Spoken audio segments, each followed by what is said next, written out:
Hey Pistons fans, Aaron McMann here from MLive Media Group, back for another season. For those of you that missed the news, David Mayo was promoted to sports columnist, leaving me to be the guy for this season. My intention is to continue these videos just like David did post-game and preseason, and that begins today as we take a day-by-day, position-by-position breakdown of the Pistons roster as it sits right now, heading into training camp. We are just 8 days away from the start of training camp. Next Tuesday, September 27th, we're finally getting there. And today we're going to start with the point guards. And it's a position that is much more, I think, solidified than it was last season. As you may recall, this time last year, the Pistons were kind of coming into the unknown. They had signed veteran Steve Blake to fill the spot for Brandon Jennings, who was still coming off an Achilles injury. The Pistons weren't sure what they were going to get or when they were going to get Brandon back.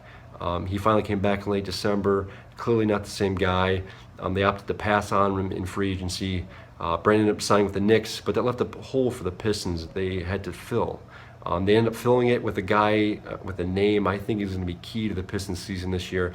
We'll get to him in a minute, but first we're going to start at the top of the depth chart, and a guy who the Pistons rely on hand and foot in this pick and roll offense, Reggie Jackson. He enters the second year of a 5-year, $80 million deal.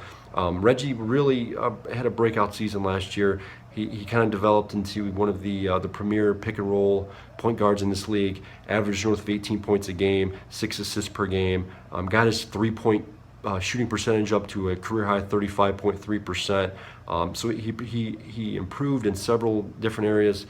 There are a couple different segments of his game he does need to improve on. One of which is over dribbling, and that's something head coach Dan Van Gundy and Jackson to some degree acknowledged last year. He dribbles too much at times. He turns, which leads to turnovers and a kind of a stop in the offense. He needs to get that fixed. And then the other area is his defensive prowess.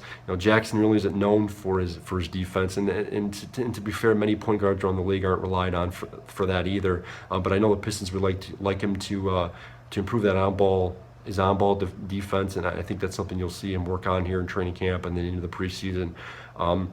Number 2 on the depth chart is an interesting guy, and a guy they signed to a 3-year, $18 million deal in free agency, Ish Smith. He started all 50 games. He played in for the Philadelphia 76ers last season. He's really a borderline starter at this point. He himself had a breakout season last year as well. Averaged north of 14 points and 7 assists a game. He's a guy who I think is going to really fill a need for the Pistons, and that's scoring off the bench. He didn't get much last year from Steve Blake. They didn't get much as a whole from the bench unit. So in Smith, they kind of add a playmaker and a scorer, and I think that's going to pay dividends, especially mid-season down the stretch when they're begging for some points off the bench. The number 3 spot on the depth chart, I have Lorenzo Brown right now, but it's going to be an interesting follow here in training camp. As many of you know, the Pistons signed a free agent, Ray McCallum, in late July. Many of you around Michigan are familiar with McCallum. He was a star at University of Detroit Mercy. He's played a few years in the league. I think he's gonna give Brown a run for his money. In fact, I think McCallum might have the edge at this point, just in the fact that he's played more NBA games. He's got more NBA experience.